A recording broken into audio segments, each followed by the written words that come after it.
When someone dials 911 for emergency assistance, the first responders start to the scene.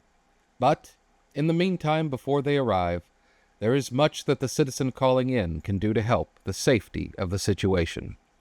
How can the average citizen help others when an emergency strikes, though? This is LifeLine.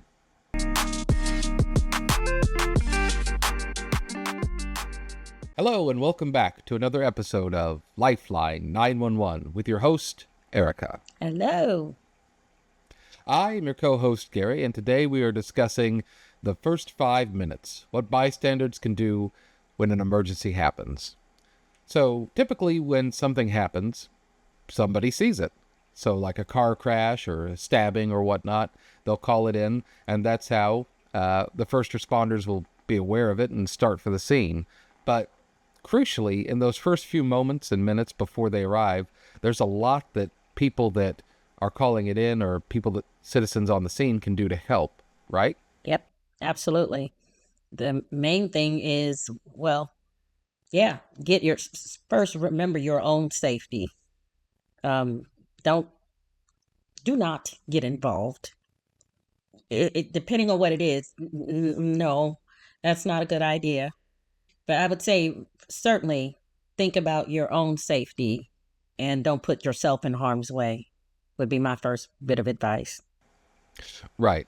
Yeah, we want, people to stay safe. So generally, if there's a burning building or a guy with a gun, that's not what the citizens are going to be asked to kind of help out with, because that's above and beyond what can be expected. Yeah. But there are still many situations where the everyday person can help out and help their fellow citizens before the first responders arrive. Yeah.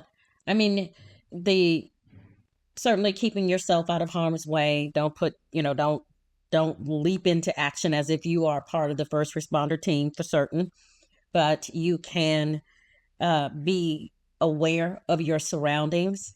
You can get good descriptions. You can, if it's safe to do so, you can maybe, clear a path depending on what it depends on what that looks like. But I think, self-preservation is going to be front of mind, or it should be.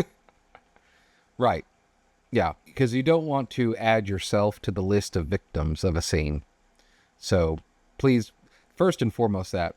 But oftentimes, especially mainly related to the medical calls, I was just thinking, that's when the average person can really help out. Say that you witness a car crash or somebody having a heart attack, you'll call 911, and typically on the phone, the 911 operator will be able to give you detailed instructions of how to help somebody. Hopefully most people have taken training, some sort of CPR training, so get them on their back, check their airways, make sure that the scene is safe. Those are all things that people right there, then and there, the moment can do and have actually a fairly significant impact, because getting airways cleared and blood pumping quickly really can have a positive outcome on that person's life. Yeah. And I have to be careful how I say this. I think so many people worry about not having, the official CPR with the little card that says that they are qualified. They worry that if they don't have that, then they are not able to help. But that's not true at all. You absolutely can help. You you call 911, and the medically trained, if you will, person can walk you through CPR. I've done it many times over the phone, at a prior agency, and I at the time am certified, but of course I'm not on the scene. But I don't know how many times I've had to say, I will walk you through it. Just do steps 1, 2, 3, and of course I had to change my song a couple of times from Staying Alive to, Baby Shark in order to help people, do the, Or, to or get the another rhythm. one bites the dust. Yeah. That's true. Oh my gosh. Yes. That is a good one. Yeah. Probably don't tell that to the people on the scene, though. That's a good one. True. Yeah. Those are the kind of things that people that are calling in right there and then can really do, because that helps people avoid, in the case of like for CPR, avoid the brain damage. Yeah. And it's generally steps that are easy to follow, short steps that are just like push. You can do that. Yeah. But it requires staying calm and mastering your own adrenaline rush that's happening, Yes. which is always a factor in these kind of things, because people mostly don't thankfully experience emergencies in their day-to-day life So unless they happen to be crazy people that have the job like we do. like we do. Yes, because so we can become quite the junkie, but that's a whole other episode. But you're Uh, 100% right. I think, as we're having the conversation, it's so important that we as first responders, it doesn't matter whether your state has adopted the title officially or not, that's what we all are. I think it's important that we share with our friends and family these kinds of things. Don't for one, don't get involved in a in progress type crime situation. Don't chase suspects. Make note of where they're going and which way they're going and how they're leaving, and get as good a description as you can. And most people, the average person, doesn't know what a good description is, mhm. which is, race. And I know we don't like to talk about race, but it's absolutely important, because I need to know what skin tone to tell the officers that they're looking for, whether that be the suspect or the victim. I need to know white, black, Hispanic, or Asian, or as close as you can get to that, Right. kind of height. I don't expect for you to, have a measuring mechanism at your disposal at that moment, but we all know what's on average five something, five, six something. By the time you get past 6 feet, no one cares. Or they, unless you say 7 feet, which well, okay, They'll stick out pretty well. they'll stick out. Heavy set, thin, medium build. Those things matter to us because we need to know as close as possible who is it that we're looking for. Again, whether it be the victim or the suspect, and it's not always the suspect. We might need to. What's the victim look like? Who was Mhm. the person that was hurt? And the clothing, you know, top to bottom, inside out, Yep. facial Mhm. hair, any of those things. Right. The operator that you're talking to should be the one walking you through this question, so you don't have to really think about that. So they'll ask you, what is what's the race of the suspect? Is he tall or short?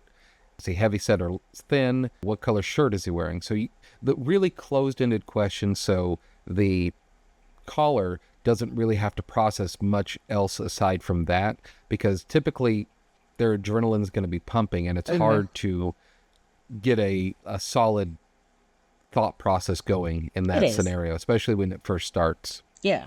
You're 100% right. I know that you and I might be, because of our programming, professional programming, we see something, and I know I do it all the time. I'm like, Hispanic male, blah, blah, blah, blah, blah, white male, blah, blah, blah. And I do the best that I can to kind of imprint that.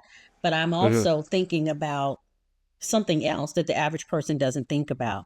So I know that might be a lot to ask, and of course, we're not asking that you do that, but just try as much as possible to take a snapshot of what you see. That way, not with your phone, if you can do that, so much the better, safely. But if you Of can course. take a, but if you can take a mental snapshot of, oh, I saw this person, be able to share that with the first responders when they get there, because again, it's we're not always looking for the suspect, sometimes we're looking for the victim. Right. And many, like if you're worried about getting yourself involved in a call or something that's going on, that's very understandable, because you're like, this doesn't have anything to do with me. Why am I going to, if not put myself at risk, at least delay my day, possibly have to get called into court later on, maybe get sued myself? There's a lot of concerns that the typical caller will have. Mhm. The in the United States, most jurisdictions have adopted things that are known as Good Samaritan laws, Yep. which help protect the average people from uh, barratry, You know. frivolous lawsuits Uh-huh. against them for trying to help out. Trying to Like if help. you are, yeah, if you're in good faith making good effort to try and help somebody, you're generally protected. Now, of course, throw up the disclaimer: this is not a legal show. Nope. This is not legal advice, but generally, most most people are going to be like, he was trying to help, and he cracked the sternum of this guy while doing CPR, but he was following through with what the medical advice was he was being given. There's not going to be a case against him. So Uh-huh. the idea is that don't be afraid to help somebody when they really need it, because that can change a life for Yeah. better or worse. Yeah. The outcome can hinge on that little bit of help, whether no matter how inexperienced or unqualified you might think that you are. But you're Yeah, safe because when you, you're following the instructions of the person on the other end of the phone, the first responder. So that is the most important thing. So in a situation like that, call 911. That way you should be given good advice, good counsel, good instructions on what to do next. And that kind of insulates you some too. yeah. I mean, don't go off like if they're like, we need to do CPR. Don't be like, well, he also needs a blood transfusion, so let me get that going. No. No. Yeah, but really, the first few minutes of when a crime or an accident happens are so critical in determining the outcome of that, be Mhm. it within 30 minutes or hours later or even days later, because you give good information on who done what and helped out people that, I love it. might also be hurt. Who done it? Yes, exactly. And the better that initial kernel of information is, Mhm. the more positive the outcome of whatever the incident is going to be. So don't think that you're not making a big difference, because how a call starts is really determinant on how it's going to end up So a lot of true. times. So true. I agree wholeheartedly. Mhm. I'm Yeah. thinking, and your age also doesn't matter. Meaning, if you happen to be, or someone who is like teenagers, they they tend not to want to get involved. You can explain to them there are things that you can do to help. I mean, these are conversations that nobody thinks about. Even I'm guilty of having not had these conversations at times with my nieces and nephews, kids, even. And them talking to our first responders. If you've got friends and family, obviously you don't have to call like a family meeting, but just be mindful that most people don't have to call 911 ever in their life. And if they do, they only have to call once, maybe twice. It's rare that they have to call enough to where they're practiced 911 callers. So maybe, drop a tidbit here, drop a tidbit there, or maybe just, at times just ask, hey, do you know what to do when you have to call 911? Do you have any idea? And while adrenaline pumping in that moment may not, uh, it might make them nervous and skittish or scared or all the things that you're feeling when that's happening. Sometimes conversations that they've had, little nuggets will stick out. And you're like, what? My aunt, uncle, sister, brother, whatever works for 911, and they told me to do XYZ. You'd be surprised at the Ugh. things that they remember. Yeah. And also, if you're skittish about calling 911, do it if in doubt. And the Ain't that the person on the other truth? line will hopefully be a trained professional that can help you out and guide you through what you need to do next in Hopefully, terms of, Gary. hopefully, yeah, yeah. Hopefully. People can't Um, answer the phone at 911 if they're not trained. well, this is true. This is true. So they should make you feel comfortable and say, "Hey, this is not an emergency. You can call our non-emergency line," or Yeah. "Yes, this is an emergency. Let me tell you exactly what you need to do. I need to get this information from you first." So forth and so forth. So you don't feel that all-inspiring fear of, I Uh-huh. I shouldn't call this number. I mean, don't call it frivolously, but if you feel like there's something that's an emergency going on, better safe than sorry. You're right, because the truth is, I mean, for the average person, let me back up. For people that I've spoken to, even on the phone, and they'll say, I was not really sure if I should call 911. And I tell them all the time, if your first thought is, I wonder if I should call 911. Yes, that's the answer is yes. Yes, yes, yes. And let us decide whether or not it is a true emergency, because we have the protocols, the training to figure out, does it meet the criteria for a bona fide emergency, life and death for sure, property Mm-hmm. damage, yes, call, but do not get involved. But don't talk yourself out of calling. Mm-hmm.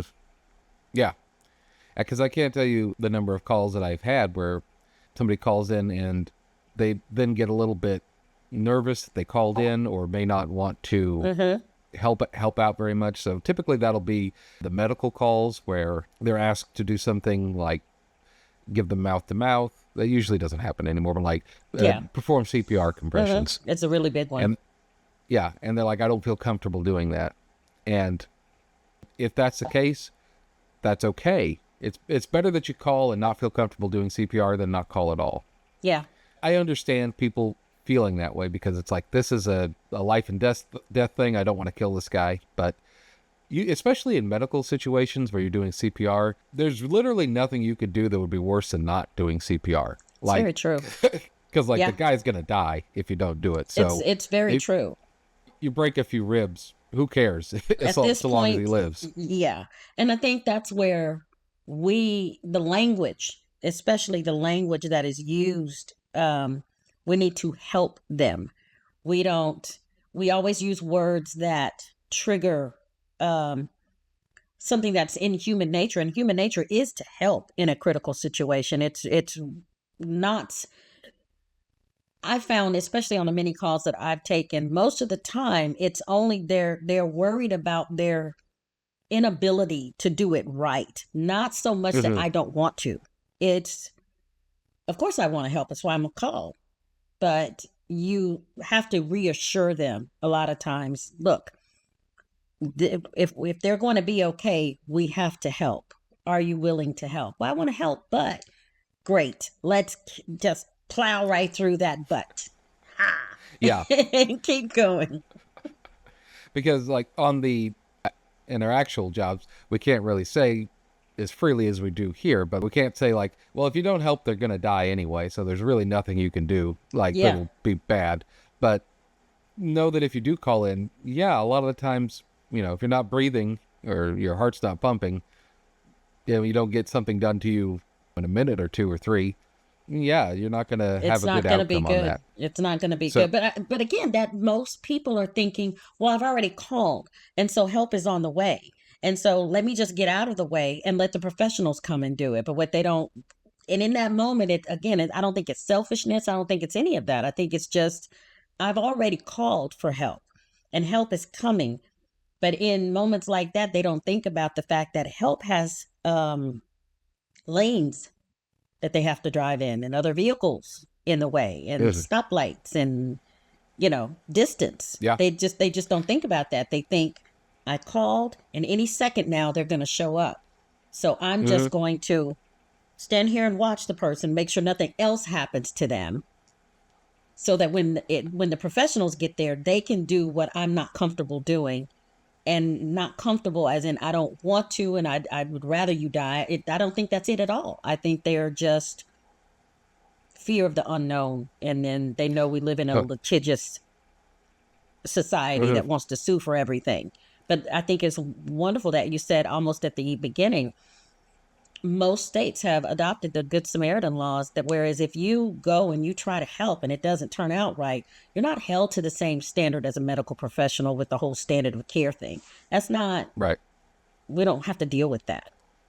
Wherever you live, you'll want to check up on what the Good Samaritan laws are. But generally, they pretty much are a fairly strong coverage for anybody who's trying to help out in an emergency, Yeah. because it's not fair or right that someone who's trying to make a bad situation better, and even if they don't do it successfully, would get punished for that. Sure, So because if now you're no one yeah, will help.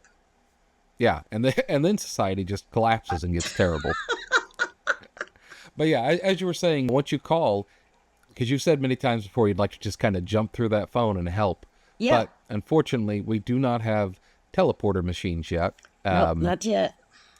And first responders have to drive through lanes of traffic. And as we talked about in an earlier episode, sometimes people don't know how to drive when there's an emergency vehicle behind them, and they'll just stop in the lane, Yeah. and then As if that blocks everything. I'm thinking, so if you're in front of the ambulance and there's no way to go around,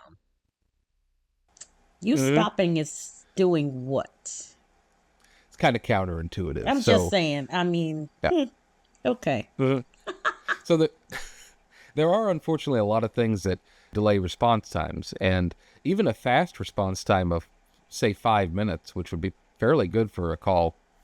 A lot can go wrong in that 5 minutes. I mean, just if you ever want to feel how long a minute is, close your eyes and set your phone alarm for 1 minute and just be quiet, and Yeah. you'll see that's a long, long time. And we get that, which is why a lot of times we say I've got a lot of help started that way, or we say things to let you know my questions are not stopping the progress of the first responders. They are on their way. I'm just gathering information so that as they're on their way, they can adjust how they're going to respond, different things like that. So this is where the first responders that are listening to this can really help our friends and family kind of understand. And I'm sure there's conversations we've had, but that's why we have these, because we have new first responders sometimes that are listening to the show, and they're like, you know what, I never thought about that, because they just haven't been in the industry very long. So these are Mm. great conversations to have with your friends and family so that they are as prepared as they can be. Yeah, and really that's an excellent point you touched on, because each of us that do first responder stuff, whether it be 911 call takers, dispatchers, police officers, firefighters, medical personnel, Mhm.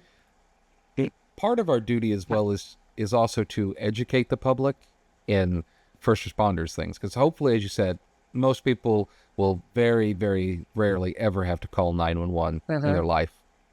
But when an emergency happens, you want to be prepared for it, because the time to prepare for an emergency is before it happens. Before it happens. Yeah. And so if all of us, there's, 3.5 million, first responders that work in this country, if we can each have a conversation once a week with somebody that we know and get them a little bit more prepared, that's a lot of preparedness. Mhm. A lot more prepared everybody would be, and Agreed. make everything a lot better. Yeah. Especially for the young people in our lives. I got a slew of nieces and nephews and extended young people all under the age of 18 that I now, as a result of this conversation, like, some of them I've talked to, some of them I haven't. So when they're here next, eating up all my Hmm. food, I'm going to I'm going to slide these conversations in. So, Yeah. anybody know what to do when you call 911? Let's see what And, happens.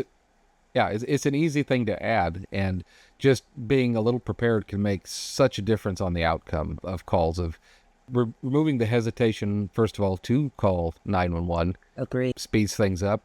Being prepared for, or being prepared for what to be expected for Uh-huh. when you call 911. They're going to ask a bunch of questions. Then they should generally be kind of closed-ended, short questions, trying to figure out what's going on. And Yeah. then they may tell you to do some things, such as stay away from the fire, or go check on the person who's passed out in their truck, whatever the situation is. Yeah. You can respond to those as best possible. And that's how you make a better society. Because I was reading an article the other day about the British police officers, and their kind of mentality is that everyone in Britain is basically somebody keeping the community order, but the police officers are just citizens that do that full time. Yeah. So it's a bit different mentality than here in the States, but I think it's a good mentality in some aspects, because we all work together to make things as good as they can be. And the more we can do that, and more cohesive we can be, the better outcome it's going to be for everybody, because you never know when it might be you that has that crash and can't call 911. So true. It's good when it's you that may have been mugged in the street, or your Yeah. house catches fire. Yeah. And if you can trust that those around you can also do as good of a job as you can, it helps raise everyone up. And we hope that we have helped raise you up a little bit on this episode, and we appreciate you joining us. As always, if you have any questions or comments, you can email us at lifeline911podcast@gmail.com. We very much appreciate you watching. If you enjoyed the video, please like and subscribe, and we hope to see you next week. From all of us at Lifeline 911, I'm Gary. I'm Erica. And we will see you next week. Thank you for watching our production of Lifeline 911. If you have any questions about today's topic or topics you'd like us to cover in the future, please reach out to us at lifeline911podcast@gmail.com. This has been a production of Lifeline 911 Podcast, copyright 2025. From all of us at Lifeline, stay safe out there. And until next time, this is Lifeline 911 signing off.